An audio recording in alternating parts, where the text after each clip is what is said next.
Welcome to Oregon Voters Digest, the program that brings forward the social and political issues that are important to people living here in the Pacific Northwest. And now, your host, Bruce Broussard. Historical facts, folks. That's what the show is going to be about today. This is American history. I mean, all kinds of things have been happening of late here. We've had the Rose Festival. We've had the Memorial Day. We've done all kinds of things. Well, guess what? We've got another historical piece that we need to shed the light on. Normally, we've been always bringing up the whole issue of Juneteenth, if you will. And the whole idea, we've had this celebration, and we just want to make sure that that the people know this is American history. Juneteenth is American history, and you can get a lot of that information even on Googling YouTube. And you just Google YouTube. We want you to do that. You Google YouTube and whatever, because we need to spend some time and educate all of us here in the United States of America that this American history was part of us, and we need to know that. And there's been a certain segment of our society that hasn't known. In fact, even us. In many ways, many Americans are not familiar with the American history of the Juneteenth parade, what that was all about. Well, guess what? Well, not Juneteenth parade, but Juneteenth time, time, that history part. Well, guess what? We're going to do that. Last year, we had our guest was Heather Coleman, and she was very much in part of the organizational part of the parade. And that's where I met Mrs. Coleman. But the bottom line is it was a beautiful function. She was organizing it. Clara People's folks, her relatives are part of the parade. And, absolutely. They're there and whatever. And it was a beautiful time. We had all kinds of folks that were there. It was in the Northeast Corridor. We had all kinds of folks that were there. And the folks were really out there. And it's going to be another beautiful day. Yes. So what we're going to do is that we're going to make sure that you understand this is about American history. There's some other things that's going to be coming on that Mrs. Coleman has brought up to me, but she's going to be doing her work and whatever. And just recently elected to the Gresham School District as a school board member. I mean, this is awesome. Yes. And she, again, too, she's very serious about possibly making sure that becomes part of her platform. Yes. There as a member, if you will, of making sure that it's exclusive. This American history is very, very important to all of us, especially our young people. Yes. And a lot of times they're not getting it, okay?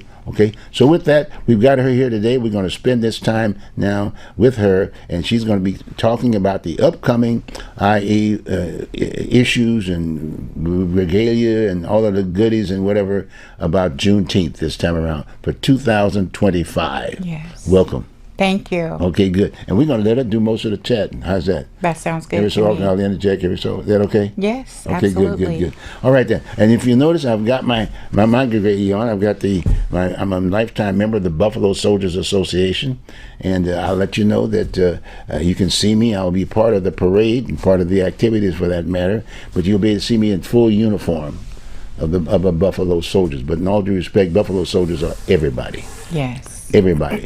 And I might make a point and I'll get off the deal. And remember now this whole issue about the freedom of Americans and freedom of America. When President Lincoln sent some soldiers, he sent over 2,000 soldiers to Galveston. Yes. To let those folks know that there were about 250,000 people there. Yeah. They were still kind of like, I understand, they were still in a slavery kind of a mode aspect of it. Not kind of. Well, they absolutely were. That particular event said that all Americans were inclusive. Yes. Including those happens to be former African American slaves who were basically picking up all the cotton and this, that, and the other routine. But I wanted to make sure I make that point across. That there were 200. I think of the 2,000 troops that were there were at least 200 or so folks who were black. Yeah, black the soldiers. Majority of those soldiers were African American. African Americans. Yes. They were there. And so consequently, it was not just there's a lot of history there. Yes. We need to pay attention to that. So, okay, with that, Heather, let's go. What are we going to be doing on the? Okay, well, let me just formally introduce myself. Sure. I'm Heather Coleman Cox. I am the Media Relations Director for Juneteenth Oregon. I've had this title for almost 10 years. It'll be 10 years next year. Wow. And as you indicated, I was recently elected to the Gresham Barlow School District as School Board Director 6. So just want to say thank you to everyone that has supported me, and I'm looking to doing some really great things in that school district. And we're looking to work with you. Trust me, I because you're a appreciate partner. that. Well, we want to work with you very closely, and you'll be seeing her, as far as I'm concerned, on an ongoing basis. So we offer you the opportunity to come and educate the folks about what's going on, because it's growing. Yes. And many of the folks in the various areas of the communities, it's getting to be a large city, so to speak. It is, for almost sure. like Vancouver, where they call it Vanport, if you will. Yes. All of a sudden it might be Gresham Port. Okay, so with that, fine, great. Well, welcome aboard, Thank you. and we're looking forward to working with you. Thank Okay, you. good, I good. appreciate that. So as far as the activities now for 2025, what do we have on the agenda? Okay, well, we are in our 53rd year this Okay. year, celebrating Juneteenth in Oregon. Our event is going to take place on Saturday, June 21st. And as every year, we start off with our Clara Peoples Freedom Trail Yes, Parade. yes. And that will begin at King's School. And it will end up at Lillis Albina Park, where we will have our event. We have some really great surprises coming up that I'll just give you a little taste, because I want everyone to come out. But we're going to have some skits being performed related to Juneteenth and American history, because Juneteenth is Yes, American yes. history. We have our famous, fabulous, regular local entertainers that will be there. Portland is a great city with a lot of local musicians. I Right. mean, Yeah. Oh. we have a lot of talented people here. Just like back in the day, there was a lot of talent that was here musically, like Alvina Music Trust, right? All the people that they're recognizing. So we have local entertainers. We normally will pick someone that's nationally known, but we're just staying grassroots and homegrown this year, and we have some fabulous entertainers coming up. And then it's just a community event, right? We have over 120 vendors that will be out there vending their local product. We have a beer and wine garden. We have food vendors, and so we just encourage the community to come out and celebrate freedom ringing in America via Juneteenth. Okay, now with that being said, let's sort of go back in time a bit. Now, like you said, you spent some time as far as being involved with the events and this, that, and the other. Let's talk a little bit about the history, a little history about the Juneteenth here in the Oregon area, if you will. Okay, in Oregon specifically? Oregon specifically, and Portland. Let's just chat a little bit. All right. Well, the official, unofficial first time Oregon ever celebrated Juneteenth was June 19th of 1945.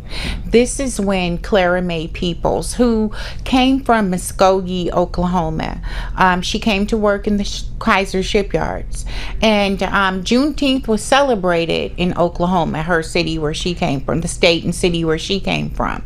And so when she arrived to Portland to work in the shipyard, she was surprised that no one knew what Juneteenth was. So she obtained permission from her supervisor to get on the loudspeaker and announce that it was Juneteenth. So she got on the loudspeaker and said, "Hey y'all, you know what today is? It's Juneteenth. Meet me in the cafeteria. We have 15 minutes to celebrate." So that was the official, unofficial first time Oregon was introduced to Juneteenth. And Miss Clara Peoples was just a dynamo of a woman. She was a community advocate. She did so many different things in the community. People recognized her. She always wore a fur coat. Yep. She That's even right. in the summertime, Clara. right? That's right. She That's was Clara. she wanted to live that That glamorous was Clara. life, That's wearing right. a fur That's coat right. in the summertime, Yes, right? yes. She also, in her Cadillac, she would have a a trunk full of food. Yes. So she kind of created the whole Meals on Wheels, That's right. that whole That whole- program. yep. She would go around food bank. in the food bank. Yes. We have Yes. a food bank in her honor. Yes, that's right. We still honor her with the food bank. As a matter of fact, about 6 weeks ago, we fed. It was our endeavor to feed 100 people, and we actually fed. I think the number got up to 150, a little over 150. So this was done out of that historical Black church on Skidmore and Williams, right there. Okay. I think it might be United Methodist, Something like that. whatever that church is. So we partnered with them, and we fed in the name of Clara Made People's Food Bank. Wow. We fed over 100 people that day, right? And so Miss Clara People, she just was innovative. She was like before her Oh. time. She started the food banks, Yes, the yes, Meal on yes, Wheels, yes, Juneteenth. yes, So yes. there's so many things to attribute to her, and I honestly think that this city should do something in her honor, a street or some type of recognition. Or the food bank. The food they got bank. a food bank that's recognized, if you will, Yeah. statewide. We tried that once before. And what happened? And well, they didn't go along with the situation at the time. Maybe we can go back to them. Yeah, we have some different And people it- on city in council fact- now. In fact, actually, the food deal, as far as Clara was concerned, was at Bethel's Church. That's where it started. Yeah, she was a member of She- Bethel Church. Yes. And she basically had the kitchen there. Yep. And she would invite all of the folks that were refugees from Russia, and all kinds of folks were lined up big time. And she fed everybody. Yeah. She fed everybody. She fed the community, but she fed the state. She was a state. She was all over the place. She was visiting farmers and this, that, and the other, the coast, picking up fish and all kinds of stuff, and feeding the people.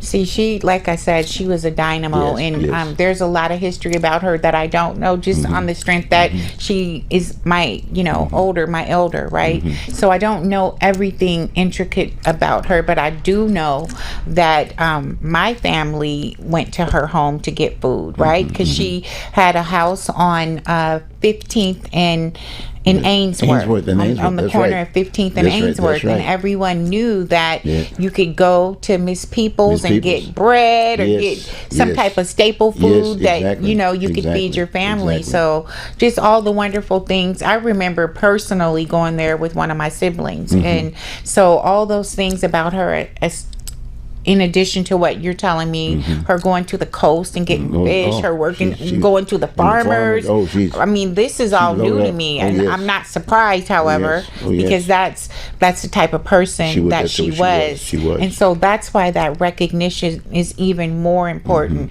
because she was a big help to this state, not Yes. just the community. She was a Right, big right, help to right, the right. state of Oregon. Well, it's kind of interesting also too that when she was getting to that point where she couldn't participate as much, she did as much as she could getting in the parades. Okay. She did that because we put that piece together. I participated in whatever, but the idea is that the family members are still, her kids are still involved. Oh, They're yes. not kids now; they're grown-ups. Yes. But you all, and you're part of that, right? Yes, absolutely. So her granddaughter, Janelle Jack, Yes. is our director and president of Juneteenth Oregon, and her she only had 2 granddaughters. You would see her with a lot of kids, Yes. but she really only had 2 Yeah, she take care of all these biological. little kids. Yes, That's right. she had 2 biological granddaughters, Yes. Janelle and Jennifer.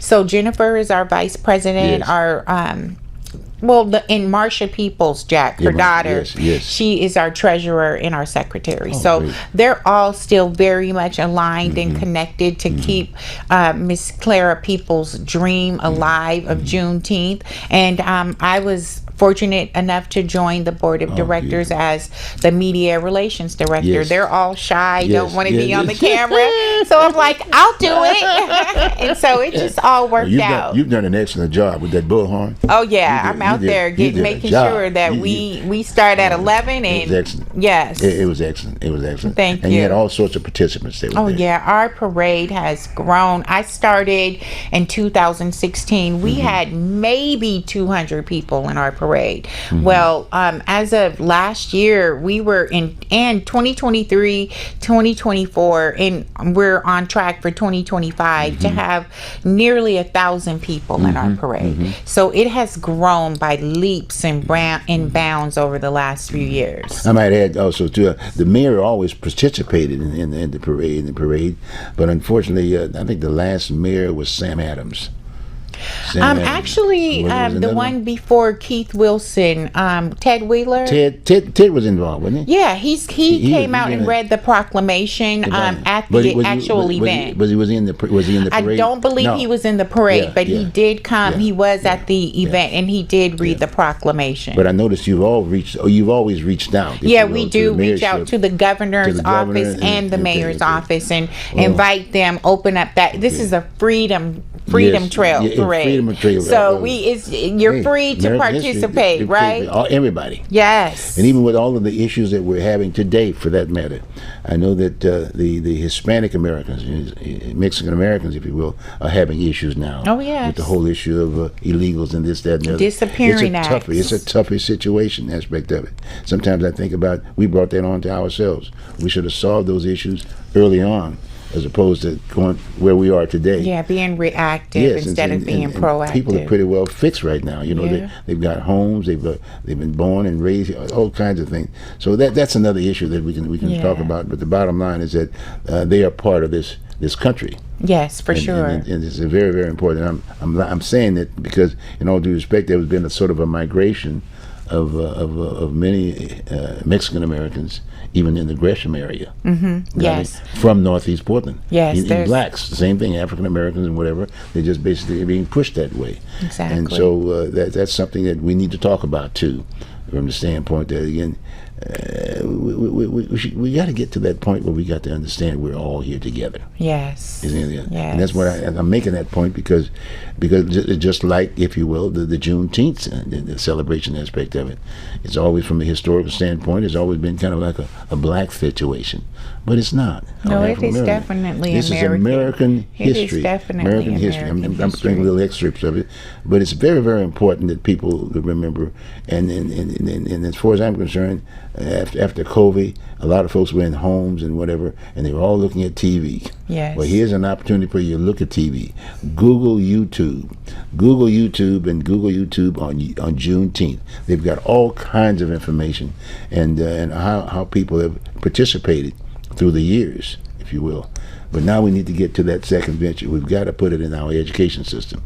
And I'm kind of like shifting a little bit with you to a certain degree. You were just recently elected as a school board member of Gresham High. Yeah, Gresham Bartle School District. Yeah, okay. Yes. I call it High because you're there. But with the school district aspect of it, here's an opportunity now to possibly, maybe you might entertain the idea of maybe looking at possibility of taking that piece on with reference to American history as part of the things that you do. Yeah, well, Bruce, it is American history because just as much as the Civil War is American history, okay? Just as much as what made this country the powerhouse that it is, the crops from cotton, tobacco, and sugarcane. This is all American history. It all feeds together. Unfortunately, there are some that would like to exclude some of this history, but it all feeds together, and it all should be recognized, and it all should be told. It really is. I mean, it's so important. I mean, I'm really excited about this time now because I'd been very much involved with Clara early on, even when I came here as a Marine recruiter. Okay. I met Clara, and she had kept me involved from that day forward. But at the same time, I've sort of grown here. I mean, I was here right after Vietnam. I spent quite a bit of time, and I always identified myself as a former military person, served, if you will, in the Marine Corps. And thank you for your service. Thank you very much. Thank you, appreciate that. And naturally, I was a recruiter, and I did spend quite a bit of time among African Americans who were young people down at JDH. Okay. At JDH, and basically giving them an opportunity, going to the court system and dealing with the judges and the like for young folks. who basically had nothing else to do, if you will, and was able to get them not only just in the Marine Corps, but the rest of them, whether it was Air Force, Army, or whatever, but to get them in the military because it gave them that opportunity. Because too often, a lot of times, even from a factual standpoint, as far as African Americans, when you start thinking about our education system, normally that flow, you start off and you start off in education, then you get ready to go to college, and a lot of times you're trying to figure out, well, who's going to hold your hand? What field should I go into? Right. We have no ideas. Yes. So consequently, that's an issue. Things have changed a bit within our community from that standpoint, because folks have gone to school because of the different situations of making sure that these folks were able to they're educating folks, I think, in school is better than they were before. And folks are getting into careers, if you will, that they can then now share with their kids, their siblings. Yeah, a part of my platform actually, Let's talk about that. regarding schools and education, Yes. was that actually Oregon is not doing very well, and nationally, on a national level, Oregon is not doing very well with educating our children. Okay. There's statistics out that were released recently where our fourth graders are like number 2 at the bottom for test scores, just in the low, the low 5. Really? Our school districts, the whole state of Oregon, it is not really doing well on a national level. And that's across the board. That is That's not across just the blacks or board. Hispanics. No, that is No. across the board. Across the board. Okay. That is across the board. And so one of the platforms that I ran on is that we have been programmed to go to elementary, middle school, high school, and college, right? Well, there are a lot of students that don't want to go to college, right? So we need to, when I was in middle school, we had shop class, we Yes. had home Yes, economics. yes, yeah. There were other skills being taught, and we have gotten away from that. So I would like to reintroduce career connections, Yes, right? yes. Where we teach high school students how to become a carpenter. We get them through that training period to get them licensed, or an electrician, or a mason concrete. There are so many other different types of careers that students can take advantage of instead of going to college, because everyone does not want to right. go to college, right? But these students still need to have a track so that when they finish high school, they can go and take a six-figure job. They can join a union and have that stability that they would have with a job with a college degree. So that's something that I really would like to bring back into the schools. Gresham Barlow School District, they have the framework in place, but they need more community partners. great. Now, I have reached out to Cola's Construction, right? So that we can start having talks about how can we get these high school students ready to go into the construction field when they finish. Get them certified while they're in high school, and as soon as they roll out of high school, they can take these internships and they can do these other types of careers. Because, I have 4 daughters and only one of them finished college. The other ones didn't want to do that track, right? One of them tried, didn't like, 2 of them tried and didn't stay on track. So it's, we need to offer more opportunities and do a better job at educating our kids. And also with artificial intelligence on, yes, that's breaking out the way it is, a lot of these engineering roles are going to be taken over by computers, right? That's just, they're not going to need all these engineers to do work that they can pay computers. We already have cars that are driving without Themselves. drivers. So, this is the future here. Yes. But we're still going to need construction workers. We're still going to need electricians. We're still going to need carpenters. We're still going to need plumbers, right? So we need to prepare our young people for the skills that are needed and that will remain needed, because everything on the computer, that's going to be taken over by a robot or by intelligence, and it's already happening right now. Because if you're a major employer, are you going to hire 10 employees? Are you going to hire 2 robots Yeah, that yeah, won't right, call right. in Yeah, sick, that's right. that That's right, may yeah. need some maintenance That's or right, tweaking. that's right, that's So this is what our future looks like, and this is what we need to prepare our youth for. You know, it's kind of interesting you brought that up as I was listening to what you were saying. Because when I went to school again, too, voc ed was good. Yeah, vocational Down ed. south, we were in voc ed. Yes. I mean, we even had a situation where they got involved with basically cooking and health and all kinds of goodies, if you will. Yes. And I took shop. Yeah. I was in Ironworks. In fact, I even won a prize at Ford Motor Company. Basically, I basically made a chafing dish out of Okay. aluminum, spun aluminum, and won the prize. I was one of the first ones that went to Ford Motor Company up in Michigan, and that was kind of neat. Got my Yeah, point? that's amazing. But then at the same time, when you start thinking about that, that was voc ed there. Then all of a sudden, there was this whole idea of vocation, an extension of voc ed through the community colleges. Yes. But they're not. They're not on the same page, if you will. You got my point? Yes. There was no hookup between the high schools and the community college, because the whole idea is that we couldn't afford those dollars. Like right now, let's say Brown University takes you $90,000 a year just to go to school. Well, who's going to be picking up that kind of money? See? Exactly, yeah. But voc ed and those numbers, and as far as voc ed is concerned, as far as like you said, plumbers, electricians, those are high-paying jobs. Exactly. You know, Those, you can make great $100,000, wages. $100,000 better, if you will, on different, but everything for that matter. You know, so voc ed is very, very important. But I appreciate the fact that you're making the point that was part of your platform aspect of Yes. it. There's definitely a need, and your community, the community there in the Gresham area, could use that quite a bit. It would solve a number of the problems of the young people, if you will. And another point I would bring up is that even when I was a Marine recruiter, I knew the benefit that it did me, Yeah. because that basically made my career.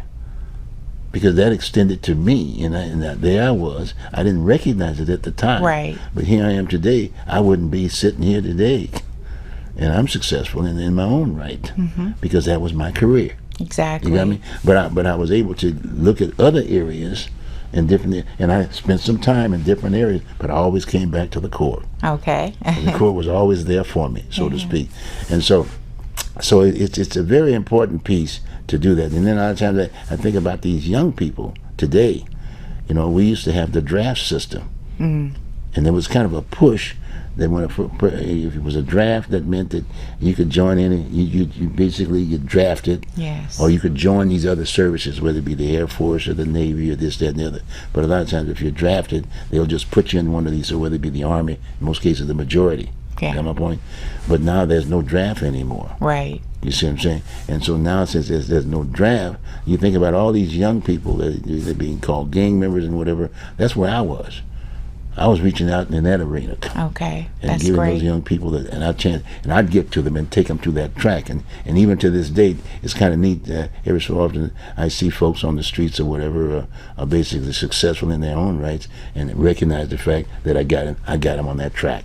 That's awesome. That's And right. what you just mentioned about community college, I need to make this point about Yes. Mount Hood Yes. Community College, because there was just a bond that was Mm-hmm. barely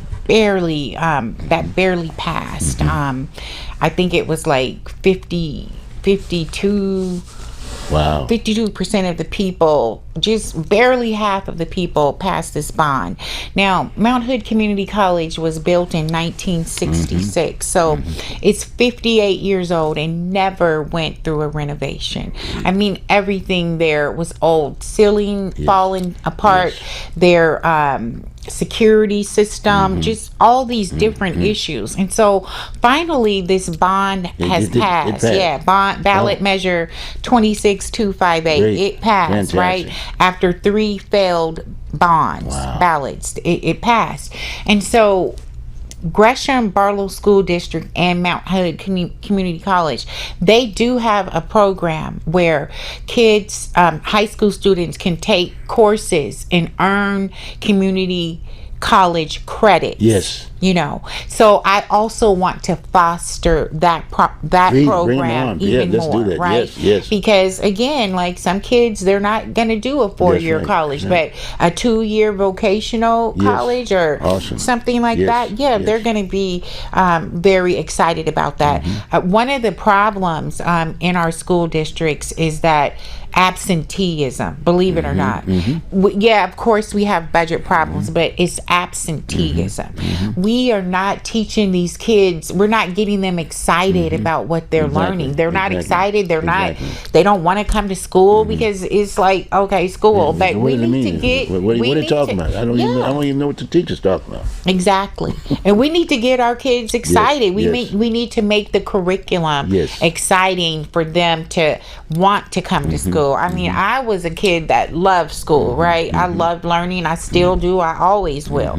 But some kids, they're not They that don't. way. It's not that But way. if you tell them, hey, you stay in here for 4 years, you can be certified as an auto mechanic, Yes. you can be certified as a plumber or electrician, then that's going to open up their minds and their eyes, right? And get them excited and motivated about going to school and learning. So we need to look at our whole education platform and revise it, make it stronger, not just keep throwing dollars at it, because that's what we've been doing. Exactly. But we're not winning that way. Exactly, So the exactly. whole system needs revamping. And you know, when you make a good point there, because in fact, when you start thinking about electricians and plumbers and things of that nature, well, we've got the unions and the trades. Yes. You know what I mean? The unions actually should be a part of that And education that's where system. I'm They going should to be the unions, engaging. the Associated General Contractors. They're the largest general contractors. These are the people that supervise the jobs. These are I mean, it's and they've even got a degree program Yeah. for that entity. Yes, they do. But you can start small, if you will, by getting into construction trades. Yes. Then all of a sudden, I can relate to that. Yes. Now I can pursue a college degree in that arena. Yes. You got me? If you choose to do that. If you want to do that, If you choose start to do liking it. that. Because that's the key. Because even when I was going to school, a lot of times people say, "Well, geez, I don't know this algebra. How does that relate? Exactly. What does it relate to?" Right. It's gonna, there's a lot of jobs out there that require math skills, Yes, right? yes. But there's a lot that don't, There's right? no- but what And- does it do? What does it do for you? Yeah, You got me? exactly. Just like you were saying, if for instance, most young folks, they want to have a car, right? You got me? But guess what? If you can't repair it, cost. Exactly. But on the other hand, if you know how to do the mechanic, you'd be surprised the skills that you pick up as a result of just breaking down an engine. I've done that. You can break down the engine, back, and all of a sudden you learn about combustions, you learn about this, and whatever, and then it just leads to other areas. That's how I Yes. got involved in this other deal, and I went up to Ford Motor Company. I won a prize aspect of it, but because I could relate to it. See, and so that's like you're saying. I like what you're saying because we need to do that. And now we've got this surge of young folks, the families and whatever, being surged in the Gresham area, being pushed that way. Yes. Aspect of it. The fact that bond passed now, Yes. this is the opportune time Yes, it to relate is. to those young people. Yes, it Don't is. call them gang members anymore. Listen to what they have to say. Exactly. Vet them right. Get them involved in something. And get them involved in the sports aspect of it. I don't know what happened at ROTC, because I had ROTC when I went to high school, Reserve Officer Training School. I Yeah. had nothing, but I knew I could march and I knew I could shoot. And at the end of the day, I became commander of the whole battalion. All right. And then Right. boom, so when I went in the Marine Corps, I knew my left foot from my right foot, and I went all the way up again to a certain degree. So my point is that you need those tools, because when I think about that ROTC piece, here even in the Northeast Portland corridor aspect of it, they have no ROTC. You go outside of the Portland metropolitan area, they've got all kinds of ROTC and programs and this, that, and the other.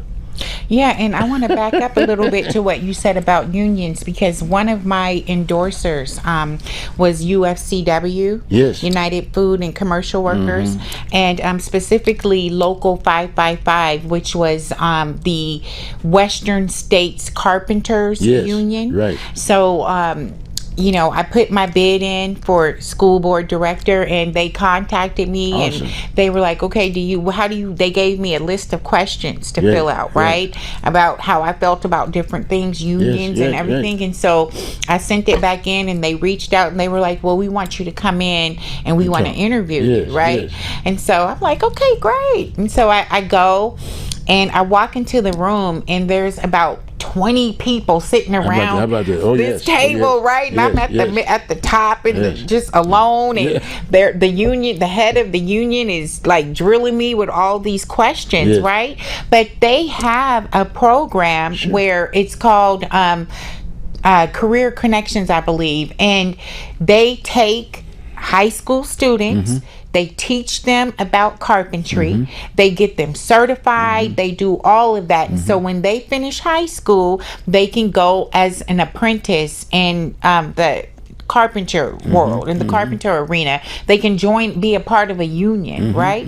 So these are the types of, this is what you're talking about. This is what they're talking about. These are the kind of things that we need to get back to as a country. We can't just rely on technology, because that's going to be taken over by robots. We need blue manual labor people. We need blue collar. We need more blue collar. They're there. And then the fact of the matter, they're reaching out, and the rest of them are reaching out in other ways. A lot of them are just basically looking at it from a monetary standpoint. Right. You got my point? But the unions, if you will, are looking at it from a standpoint of people coming in to training workforce, and also pay union dues. Yeah, union dues too. Oh yeah, for sure. They got non-union groups too. Like the Associated General Contractors, they have a similar kind of program. But through two different entities, but the same thing. You got my point? Yeah. In most cases, the management of any construction job that you might see will come from a non-union kind of thing. The labor part of building that building comes from a union company. See what I'm saying? So they've identified with the labor force. These are the administrators. But at times they tend to work together, because I used to be a part of that whole process. So the name of the game, this would be good, to basically get to them. To get them in those seats, if you will, as for professors and teachers and this, that, and the other. They already got the structure. So you don't have to worry about trying to build. The framework is it's there. already there. Just put them in the classroom. Put them in the classroom. Get them, take them out of where they are, and put in that physical location. In what's the community college over there? Mount Hood. Mount Hood. Get them in Mount Hood. Get them all in Mount Hood. That'd be awesome. That would save the district some money too. Absolutely, it does. It's a win-win. It's a win-win for both. We're getting the workforce trained, and we're bringing more money, more dollars. I hope you hear that, guys. Into the okay, SEIU, all of them. Yes, SEIU, absolutely. I even reached out to the 1803 fund because as we were talking about earlier, a lot of African Americans and Hispanics have been pushed out to Gresham, right? So there is this whole community of people of color in the schools out there. There's a couple, I don't want to name the schools, but that are not doing very well, right? And there's no programs out there that they can identify with. So I spoke to a couple of people there, and I expressed this need, right? I know that money is for Albina, but a lot of descendants of Albina have been pushed out. So that's where some of these funds, they need to go out to where we are. And so, they're favorable with that. Well, too often we kind of gotten to the point now, this country also was built on a kind of a mindset where a capitalistic society. This was built as a business. Yeah, just a business. This is a business. Not forgetting about it, and then basically, hiring the folks, kind of like hiring the folks to come in and do the work and get out, so to speak, routine. But no, this is a country. The majority of us are not, i.e., billionaires, exactly, or even millionaires for that matter.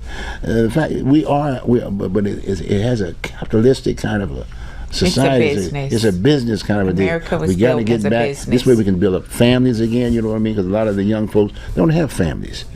We got to get families more involved. And in a school district, you got the school. Do the school. You got the organization there. What do you call it? The PTAs and this, that, and the Yeah, other. parent, You teacher, see, student and you can organizations. get some of the parents involved in the Oh, yeah, process. for Because a lot of sure. times parents would like to get involved. They do. But they don't know how to. Exactly. You know my point? Yes. And so you're really taking on quite a bit, and you know, especially. Ooh, I want to be that voice for parents that don't Yes, know how yes. to get Right, involved, how to right. get plugged in, Right, right? right. That I plan to reach parents like that. I plan to reach unions. I Right. plan, I have a lot of things that I want to do.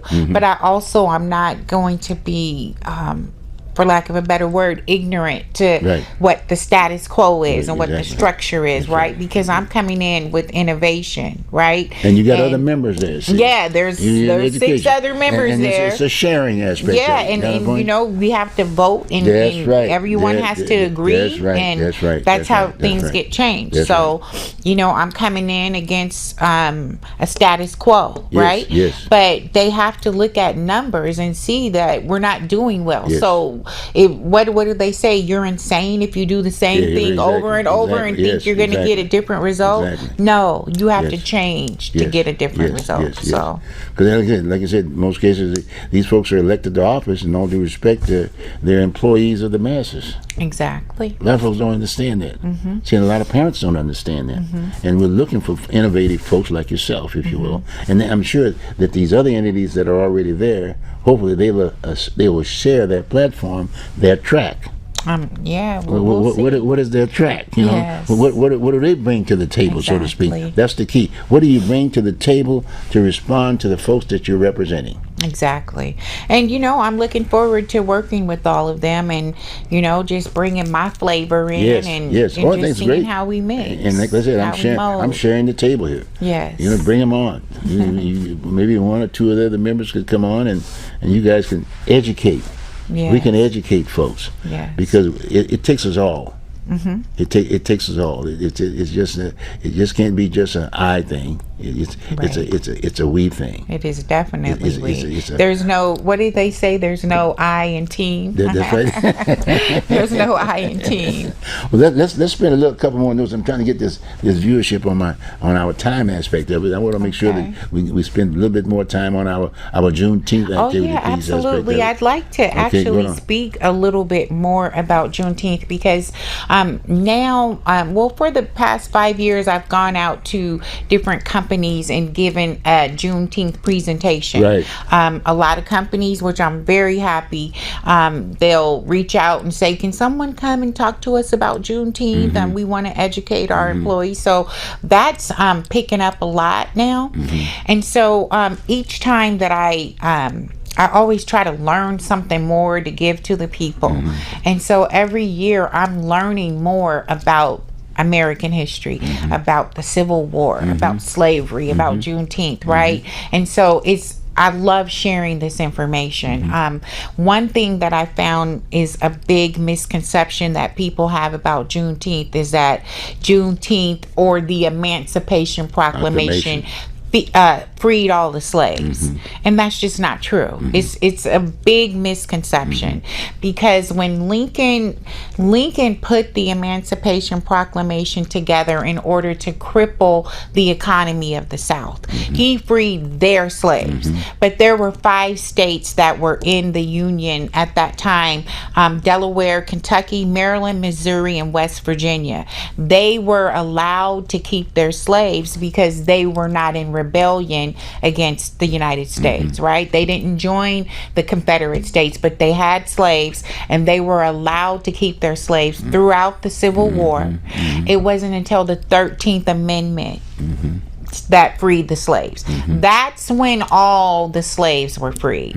So a lot of people think that Juneteenth and the Emancipation Proclamation freed all the slaves. No, It didn't. It was the 13th Amendment. It freed all the slaves. And then once the slaves were freed, they weren't protected. So they had to pass the 14th Amendment, equal protection under the law, right?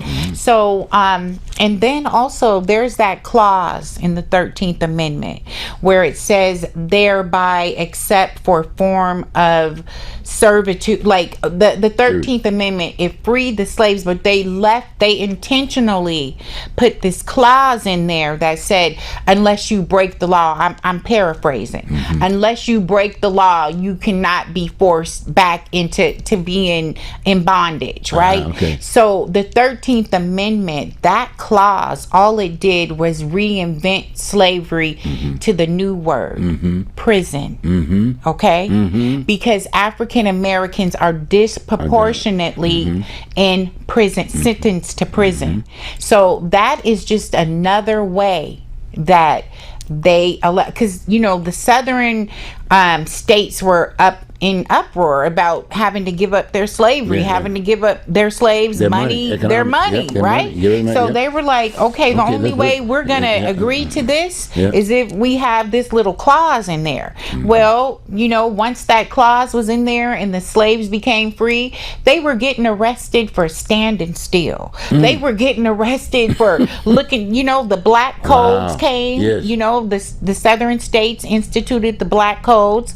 The black codes came and you couldn't look for work, you couldn't live here, you couldn't just be on the street. They were arresting them for like I said, standing still, right? We heard of driving while black being harassed, you know, eating while black being harassed. Well, this started way back then, right? After the 13th Amendment passed, there was still the new slavery was prison. It didn't really end slavery. It reinvented. Reinvented. Well, they want to keep that, like you said, that labor force. That's right, and that's Control. to this day. Yes. To this very day, Yes. 157 years after that proclamation and after the 13th Amendment, it's still Yep, still there. enslavement. That's right. It's just prison. We are America has the highest incarceration rate in the entire world. That's right. And That's that's because That's right. America was built as a business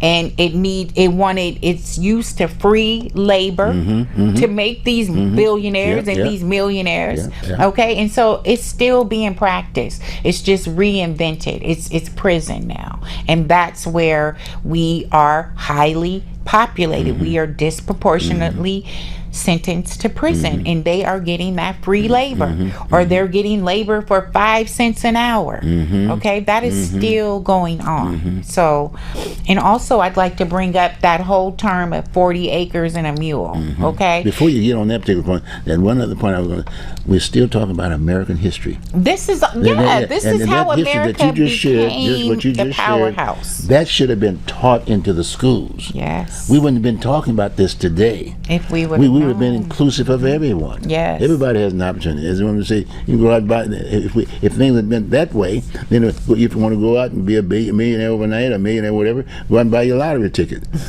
but I hate to put it that way. Yeah. But my point is that, but the slavery thing, and what you just shared about Yes. what they did and why they did with the amendments and whatever, to imprison these folks to get this, that, so they couldn't do anything else but go back to the fields. exactly. Wow. Yeah, the 13th Amendment, Wow. it freed it reinvented slavery. slavery. It's the new term is Incarceration. prison. It's That's prison. right. Wow. Instead of plantation, Yeah, yeah, right. prison. Prison. That's Wow. what it is. Awesome. And so about You get the other one. We're getting at another point. There, we're getting at another level. Now we're going somewhere else. yeah, we're going to go into the 40 acres 40 and a acres and mule. mules, yes, go on, let's get Now, into this about was that. passed by a General William T. Sherman. Mm-hmm. It was passed probably 2 months after the Emancipation Proclamation became law, right? He's going around and freeing all these slaves in the southern states, right? And so he's like, well, what are we going to do? What do we do with these slaves? What are they supposed to do?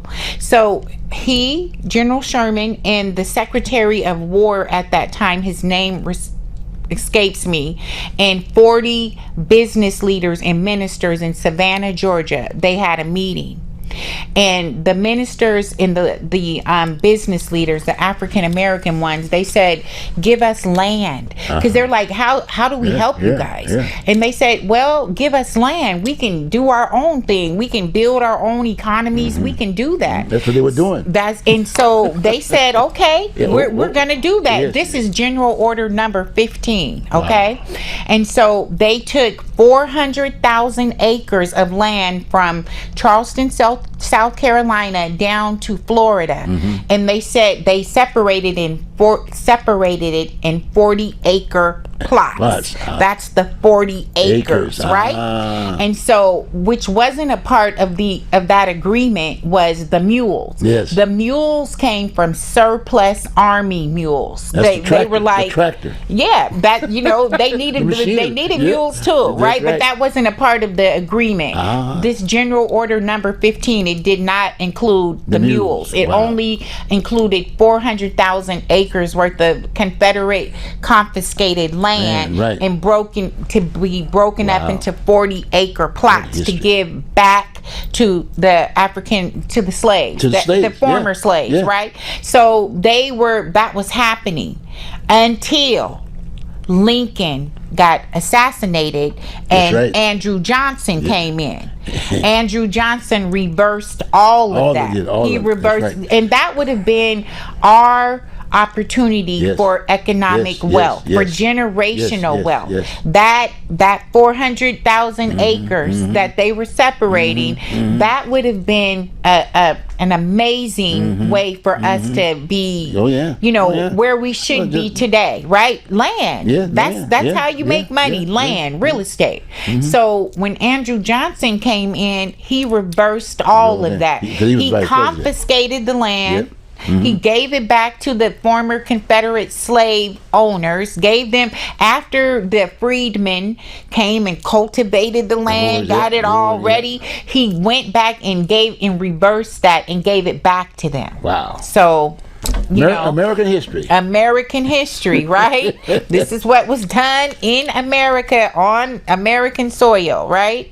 And so that's why, there's this huge disadvantage that still exists today. The mindset. And the actual and it just laws. It kept on going, and then we're still talking about the same situation, but it was American history. It is American But when you history. talk about American history, they put it in that right place.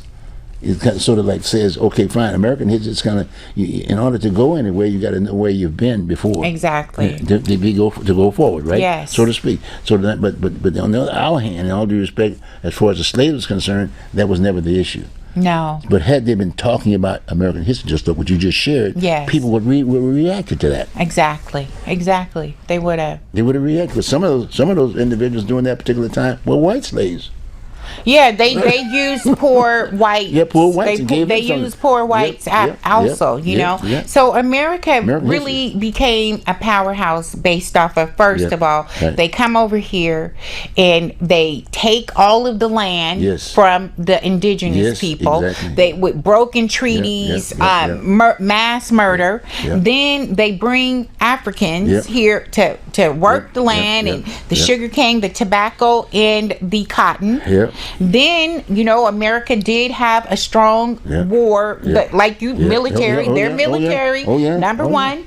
So these factors has made America the powerhouse that it is today. That's right. The military, the coming over here and slaughtering and stealing the land, and then free labor. That's why we are who we are today. And then, if you think about that history with the military aspect of it, blacks have fought in every war this country has had. Exactly. History. Yes. But they're not acknowledged to that. They are not acknowledged. You know what I'm saying? You couldn't even watch a cowboy and western movie. When I was little and I used to watch those movies, I never seen a black cowboy. That's right. That's I right. was like, where were the black people? Oh, Are there no black? Were there? There were tons of black cowboys, bunch of them. but we did not get to see that. They didn't want to show us that. But So if it was in that American history for it is American history, but they don't teach it. But you don't teach it that way. It needs to get back into school. That's why I'm getting back on your school board piece, and I'm not saying that should be all of their lanes for that matter. But my point is that it's time for us to talk about American history. And we have an administration right now that's that right. is trying to erase Yes. Oh, yes. and remove, Oh, yeah. Oh, you know, yeah. like history, his story, right? We have an administration that is working hard to remove any type of teaching on that, Yes. right? Trying to take out in the National Museum of African American History, Oh. the one in D.C., Oh, yes. where Oh, yes. I'm Oh, yeah. so glad that I took my grandkids To see it, there to check it last out. year Yes. before that he starts pulling out they're like on the second floor. It's a bunch. It's all dedicated to slavery, Yeah, right? yeah. And so that's the kind of stuff that they're trying to remove. And I hope that they're not successful. But this is the kind of bringing back the monuments, honoring the Confederate soldiers, right? They're just doing all this stuff now, and you know. Confederacy was a part of America, so I believe in honoring that, even though it was a dirty part. But slavery was too. Okay, we got about 4 minutes. That's big. Okay. But I'm throw a little plug, if you will, to our president now. I remember when he ran the first time around, he was talking to American history because he had blacks involved in his campaign, big time, that first time around. But then all of a sudden, when he got into the seat, the racism thing came back, because the bottom line is that he was a developer. Yeah. He had to use people, Yes. most cases people of color, Okay. Yeah. to build his buildings. Right. See, But so he knew them. But my point is that, but there was a certain element that was out there, because he was trying to reach, basically come back, and he wanted to do another 4 years, and then all of a sudden to do that, he had to say, okay, fine, I gotta go. He went with the other crowd. He's basically got the mindset of making inclusivity of Africa, of all Americans, for that Yes. matter, in his administration. So, but he's been trying a little here, a little there, but it's hard. This is tough. We're living in some tough times right now, Yeah. because people don't want to hear American history. Right. They Like want to don't- hear what they don't- want to Just like hear. Juneteenth. Get on that. Get on YouTube and Google American history. Juneteenth would be the good start, if you will, Yeah. because that's where it all started. That is Lincoln was the there. Civil War and slavery. Yeah, Slavery and the Civil and War. some of that history that you just shared was huge. Yeah. A lot of folks don't know why was Lincoln shot to begin with.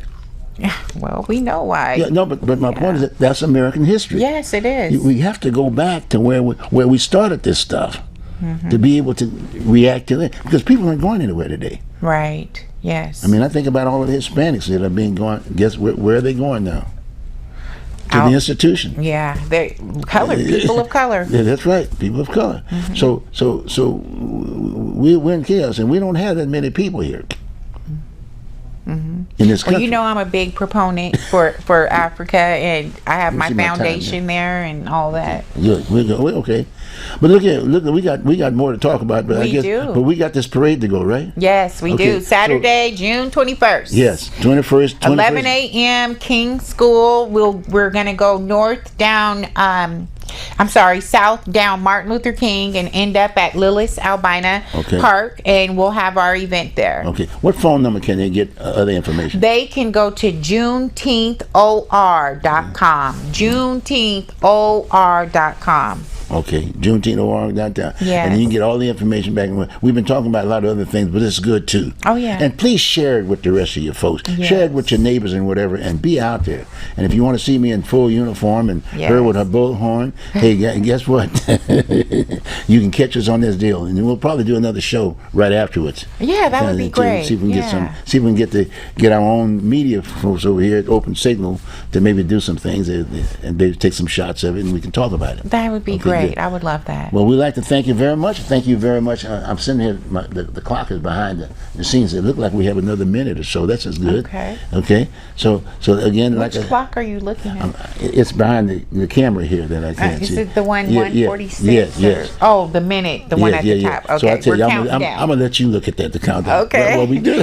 We have got some 1 time. minute and 2 seconds. Yeah. Okay. So you can call. We got a number. You've already quoted that number. I don't have the phone number, Okay. but you can go to Juneteenth, Okay. OR for Oregon.com. JuneteenthOR.com. And all of our information is there. The parade is still open if you would like to be a part of the Clara May People's There you Freedom go. Trail Parade. Good. You just need to register. There is no fee because it is a Freedom Trail Parade. But Okay. our vendors, we're capped on vendors. And where's it going to be now? The location? It's going to be at Lillis Albina Park, which is right across the street from Emmanuel Hospital. That's up in Northeast Portland. It is, where Harriet Tubman, it's the park of Harriet Right, Tubman okay. Elementary Okay, School. but- The address is Okay. escaping me right now. Well, but- look like the Rose Festival, I guess, and they have issues in regards to whether or not they might not be having it in the future aspect of it. Oh, I'm not It's- down on that's that. another issue. Okay. That's another issue aspect of it. But are they going to be participants? Can they participate in the parade?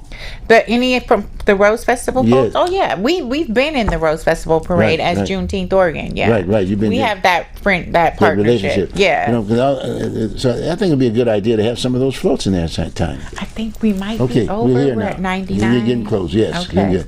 Well, folks, thank you very much. We appreciate the time. Please share it with the rest of the community. Well, I'll see you on the parade. I'll see you in the car. See you in the. That's good. Yes. All right. Take care. Have a good one. Thank you.